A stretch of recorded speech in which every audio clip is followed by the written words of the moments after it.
that they just did just knocks off, you know what I mean? But the press keep talking about it like it's close.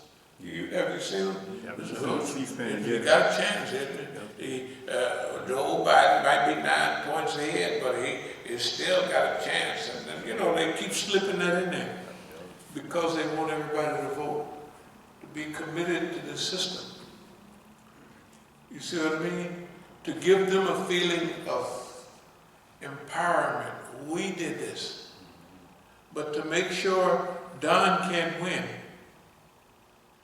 Okay, Don is not going to win. If you do, they deserve Don. If they go down there and vote for him. And Don is muddying up the waters. They have a saying in Iran, fishing in muddy waters. If you muddy up the water, the fish can't see what you're doing. So you can actually snag them, you can catch them, you know, easy, just by muddying up the water because they can't see what's going on. Okay. So that's what they're doing. Don is saying, well, I don't know, I may not leave. You ever heard of a president say, I don't know, I may not even leave. Y'all get acting like crazy, man. This is insanity. You got to think about it. Don, nobody even mentioned stuff like that before. Nobody even mentioned that the election ain't gonna go right. Because of the send-in ballots. Huh? Because of the mail-in ballots. Mail-in ballots and anything else. Donald Trump told all his supporters to vote twice. You Yeah, vote twice. and then you go down there to actual vote day of the Go election. and then check on it. If they don't have your name, go vote again. Twice. Now, forget about it. Look, Don got a free ride. He done said stuff for the last several years that are impossible. Nobody could say anything. Not one thing. Obama couldn't did one thing that he did, and he done did. Fact check, they go, now they up in the 30,000s or something like that. He done lied 30,000. Okay. He done talked against a great war hero. He's a coward. He's not a coward. He said, I don't like, he's a loser because he got caught. I don't like guys that get caught. Right, yeah. And he got 5 or 6 deferrents, definitely, instead of going to Vietnam. He was Vietnam age. He's 74. I'm 75. Everybody in that age was going, of course I was in the penitentiary on and off, so I didn't have to go. But I didn't have no deferment. I just never registered for the draft, and they didn't want me to register for the draft. I guess because your penitentiary record pop up. But anyway, John McCain. John McCain is an American hero. Because even when they said, okay, we're going to let you go because you're Admiral so-and-so's son. So he was Admiral's son. Because they made a big deal when they captured, yeah, we got Admiral so-and-so far away. So John McCain, when they was letting them go, he said, let them go first before, and he got at the end of the line. He's an American hero. He actually believes in that stuff, the flag, apple pie and stuff. Okay, no, they do. He's an American. And not that on this healthcare thing, he put his thumb down on, remember old Don was trying to get rid of it. So Don talked about it. Yeah, this old guy, he ain't worth a dime. I don't like him. And he didn't go to the funeral because they didn't invite him. They didn't want him there. Okay. That alone, if this other stuff is not true, they know that's true, and that's enough. That's what swiftboating is. That enough of a stick that you just don't make it. I was saying that because we have to think about where we are in this. This stuff is actually real. I mean, we're like in the front row of all of this. It's not possible for us to get a call from Iran in the morning of Jummah about that subject for the 50,000th time, because everything, all all of the stuff that's revolving around what's going on in the United States right now, we're right on the front seat, but it's just that nobody's talking about it. That don't make no difference to us, whether we're here, we're engaged, right, in this. People are paying attention, right? It's like they listening. Right. I mean, of course they are, man. It's like they're paying attention. We're involved in the goings-ons in America today, and people are adjusting. I'm not saying 100%, but let's say a minimum of 30 to 35% of what's going on. They're listening and they're adjusting their behavior by what we're saying, or trying to con us into thinking one thing or another. You see what I mean? They even have a program. Two guys came here from, and the money they spend, don't worry about that. That's why that money is in a black box, and they can spend as much money as they want. They sent a guy right here from Iran to right here to talk to me for 3 or 4 hours and go back to Iran, right? And that's all he did. Came here to talk to me. And I was talking to my homeboy over there in Iran about that the other day, the day before yesterday. He said, "Can you say who it is?" And they're on the same team, but they have, like they say in America, what do they call it? Need to know basis. He wanted me to tell him which one of those guys was. It was need to know basis. You can pick up on all kind of stuff. The guy that stayed right here in the Masjid for a few days. Came up from Texas together. I took him to the little town I was born in. He had a big camera and everything. And they got it, all that stuff. You know. So he came up, and then what happened was, the way that they approached us was this way. Okay. If we can convince him that what he believes is happening, what he knows is happening, is really not happening. They deep into stuff. If they can convince me to make a wrong decision or an incorrect analysis, you gotta follow this. Since I've been right all the time, even he said, man, you batting 1,000. I said, there's 900 or something. You know, if they can convince me to make an incorrect analysis, that might change the reality. That's the way they're thinking. That if they can get me to make an incorrect analysis, why do they say that? Because the nigga is always right. They already got that wrote down.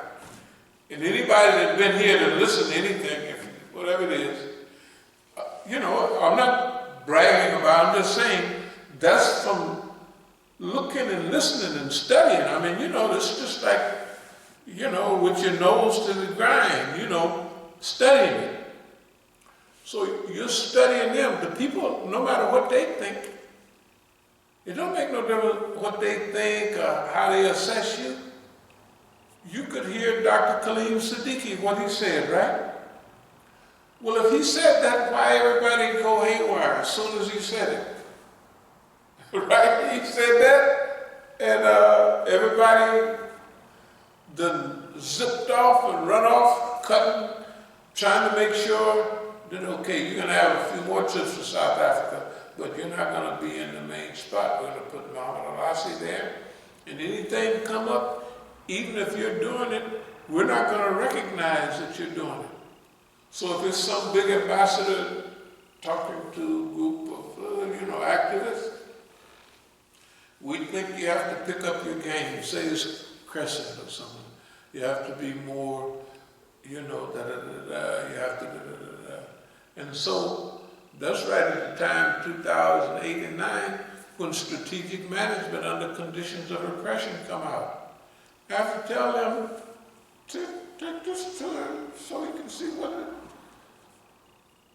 strategic all of what he's talking about, that's what we're doing. Right? And they know it. Muhammad Al-Asi know it. They all sitting there listening. And the man is telling them, da, da, da, da, da. So, this stuff about Sariah to the hills have been going on a long time. And the Iranians know it, and the government know it, because my job for all those years, you have Iranians over here in America, and everybody hates them. And every Negro around. When I came to D.C., the first thing I did was, I didn't tell nobody who was the Negroes here that worked for the Iranians or with the Iranians. I know those are the tattletales. Because in the government of America, if they do that to us, what you think they're going to do to Iranians, right? Every Negro, I don't care how much you like them, they was under the control of the government. And then, okay, so that means that the government of the United States have a big control with the Iranians that's running around. Now remember, what was my job all of those years? They're all by themselves. I have to go around, because I spoke a little different then, and I motivated them, and I kept them focused, and I kept them juiced up. And remember, they was kids in those days. They were just young people. They was young students in their 20s. They was here, now they in their 50s and 60s, but that's what they was then. And that was my job. And I knew what my job was. Because remember, I done been through this before. So I know what's going on with them. I know what the government is doing. They don't know. They sharper students in the U.S. at that time because they were under more pressure, so that's going to make it sharper. So they were sharper. MSA PSG was sharper than ISNA and all them Saudi lackeys.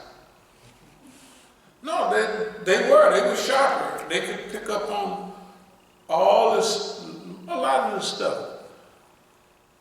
So we have a 40-year record with the Iranians and with the government. That's why when the FBI ever came here, it was always in reference to Iranians, not in reference to Negroes, right? It was in reference to Iranians, okay? So, now they have to try to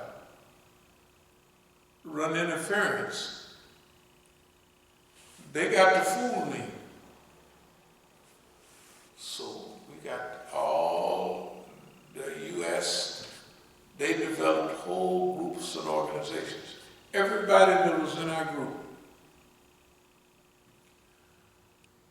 everybody, let me repeat that again, because we'll just say almost everybody out of the 10 masajid that we had, and out of the 8 functioning at one time, right? Where is all those people at? Where are they all at? They all had bayah to me. Just like everybody mentioned. They all had bayah to me. Yeah. They all had bayah. All of them. Including Abdul Malik, Mukhtar, everybody that you see on all those pictures, I'll bring them here. they had Bayer to me. But I accepted it, but I didn't think it was real. In fact, I knew they was lying. I knew they was all lying. Not only was the Sunnis lying, but they had a great organization out there. You remember the brothers that you saw down at the Isna thing? The young guys, they was Indians, mixtures of Indians. They were the Shia group. We call that headquarters in LA. At one time, they ran that. But they were also part of this, like the ones that are here now, that are Uncle Tom's, they ran that out there. But they didn't think I knew they was running it. They just, but I knew because I could tell. And I could definitely tell what happened to them after. And I could tell how some of our people related to them. Okay, let me try to get back on track here. So here we are right now. We're living in this world, in this environment. When it talks about write our own book, you know what I mean, and write our own future, design our own future, that's exactly what we're doing. For me, there are some little things like this. Define what willpower, focus, endurance, toughness, etc. looks like at 75. This is me. I have to do this. This is what I'm doing myself, right?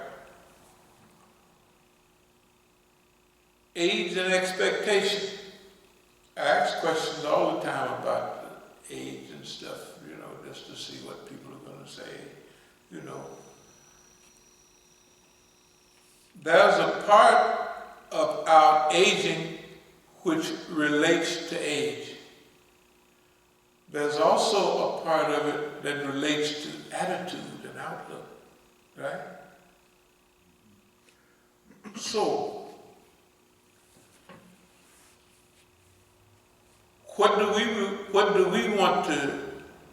how do we want to be reflected at 75? And what do we want to look like when we get to 100 plus? Of course, that's in Allah's plan. We planned for it, but I'm not saying it don't make no difference, but since we're going into the future, we might as well plan for it. I'm happy with what I got.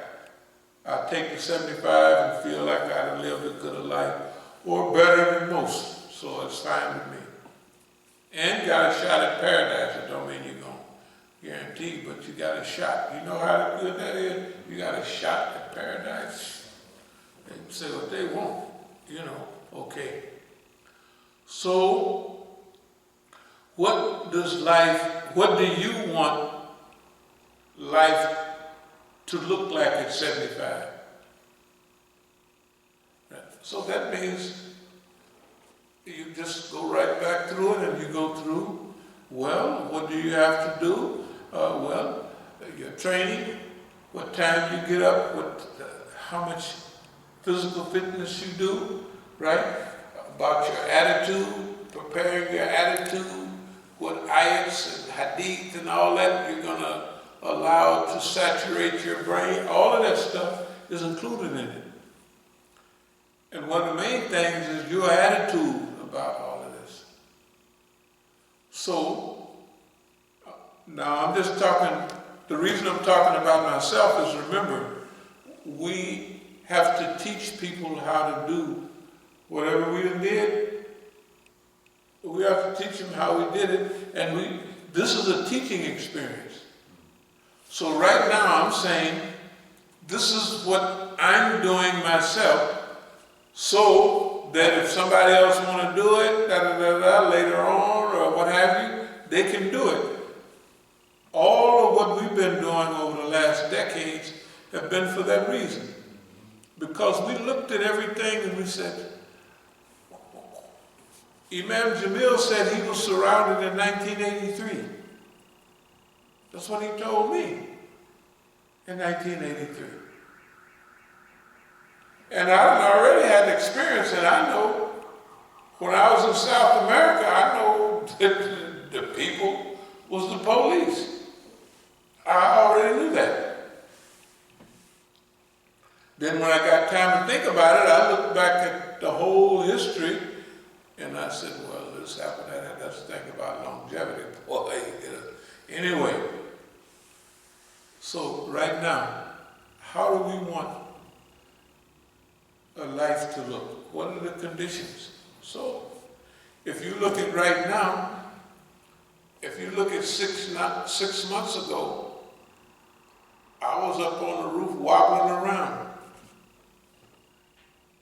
Of course, the government helped you wobble up, you know. Yeah.